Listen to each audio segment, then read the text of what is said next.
क्या है अखिलेश यादव का दलित वोट बैंक प्लान? जी हां, अब इस पूरे प्लान को समझिए। दलित वोट बैंक पर कब्जे का सपा का नया फॉर्मूला क्या है? अवधेश प्रसाद और रामजी लाल सुमन के चेहरों को आगे किया गया है।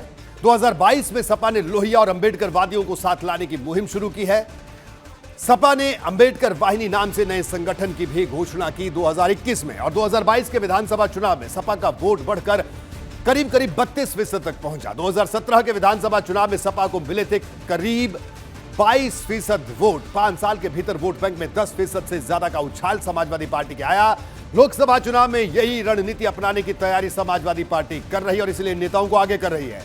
इसी मकसद के लिए दलित चेहरों पर बड़ा दांव खेलने की यह तैयारी है। अवधेश प्रसाद पासी बिरादरी के बड़े सियासी चेहरों में से एक उन्हें माना जाता है।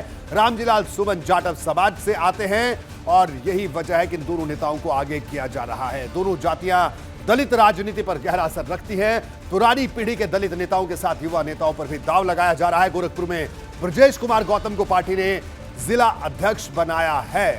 रामकरण निर्मल, चंद्रशेखर चौधरी और मनोज पासवान सपा के युवा दलित चेहरे हैं। सपा ने आजाद समाज पार्टी से भी करीबी बढ़ाई है।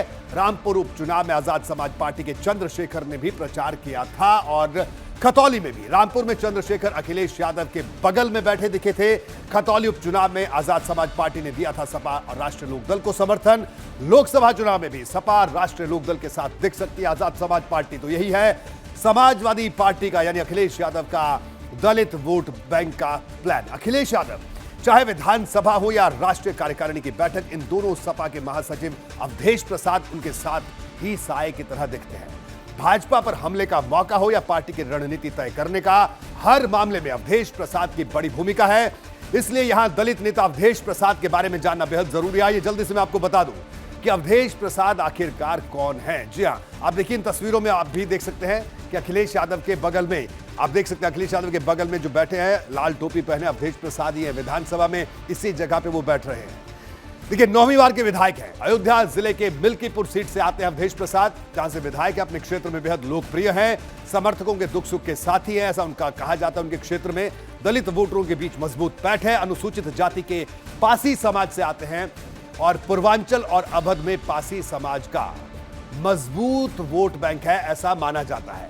कई लोकसभा और विधानसभा सीटों पर निर्णायक वोटर है। 1977 से ही मुलायम सिंह यादव के सहयोगी रहे, करीबी रहे। 5 बार यूपी के मंत्री रह चुके हैं। अखिलेश यादव के बेहद भरोसेमंद नेताओं में से एक इनको माना जाता है। विधानसभा में अखिलेश ने अपनी बगल की सीट इनको दी है, जो इस तस्वीर में भी आप देख सकते हैं। यहां हम आपको दिखाने की कोशिश कर रहे हैं सांकेतिक तौर पर। पहले इस सीट पर आजम खान बैठते थे। जनवरी में सपा ने राष्ट्रीय महासचिव भी इनको बनाया अवधेश प्रसाद को। कोलकाता राष्ट्रीय कार्यकारिणी की बैठक में अखिलेश यादव के साथ दिखे अवधेश प्रसाद। मंच पर अखिलेश के साथ नजर आए थे। तो ये वो सारी कवायद है जो दलित वोट बैंक के लिए समाजवादी पार्टी कर रही है। सपा के महासचिव रामजी लाल सुमन के चेहरे पर भी अगले चुनाव में सपा बड़ा दांव चलने वाली है। पार्टी के पूर्व सांसद सुमन दशकों से समाजवादी विचारधारा की सियासत करते आए हैं और उनके इस समर्पण से अखिलेश यादव मुरीद हैं। इसलिए उन्होंने बड़ी भूमिका देने की तैयारी की। अब मैं आपको बता देता हूं कि आखिर कौन है रामजी लाल सुमन। मूल रूप से हाथरस के सादाबाद इलाके के रहने वाले हैं रामजी लाल सुमन। जाटव समाज से आते हैं। जमीन पर अच्छी पकड़ है। विद्यार्थी जीवन से ही राजनीति में सक्रिय रहे हैं। आगरा और फिरोजाबाद में लंबे समय से राजनीति में सक्रिय हैं। 1977 में 26 साल की उम्र में फिरोजाबाद से सांसद चुने गए थे। जी हां, देखिए ये हम रामजी लाल सुमन के बारे में आपको बता रहे हैं। 1989 में दूसरी बार जनता दल के टिकट पर सांसद बने। 1999 और 2004 में सपा के टिकट पर फिरोजाबाद से सांसद बने। केंद्र की चंद्रशेखर सरकार में श्रम और कल्याण मंत्री रहे। 2009 में अखिलेश यादव के लिए फिरोजाबाद सीट इन्होंने ही छोड़ी थी, जहां से उन्होंने चुनाव लड़ा। 2009 में रामजी लाल सुमन ने कहीं से भी चुनाव नहीं लड़ा। 2014 और 2019 में हाथरस सीट से सपा के लोकसभा प्रत्याशी थे रामजी लाल सुमन। 2014 और 19 में लोकसभा चुनाव हार गए। पत्नी 2006 से 2011 तक आगरा से जिला पंचायत अध्यक्ष रही हैं। पार्टी से कभी भी बगावत नहीं की, हमेशा पार्टी के साथ खड़े रहे। अखिलेश यादव ने फिर से राष्ट्रीय महासचिव की जिम्मेदारी सौंपी है। तो यह है रामजी लाल सुमन और अवधेश प्रसाद के बारे में हमने आपको बता दिया। यह है समाजवादी पार्टी की दलित राजनीति के 2 बड़े केंद्र बिंदु। बढ़ते आगे और बात दलित वोटरों के नाम तैयार हो रहे समीकरण की हो रही है।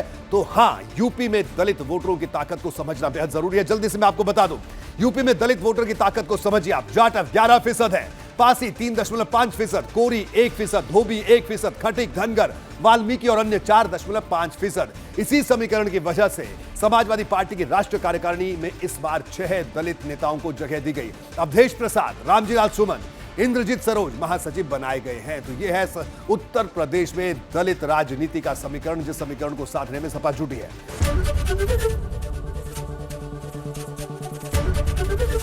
एबीपी गंगा, खबर आपकी, जुबान आपकी।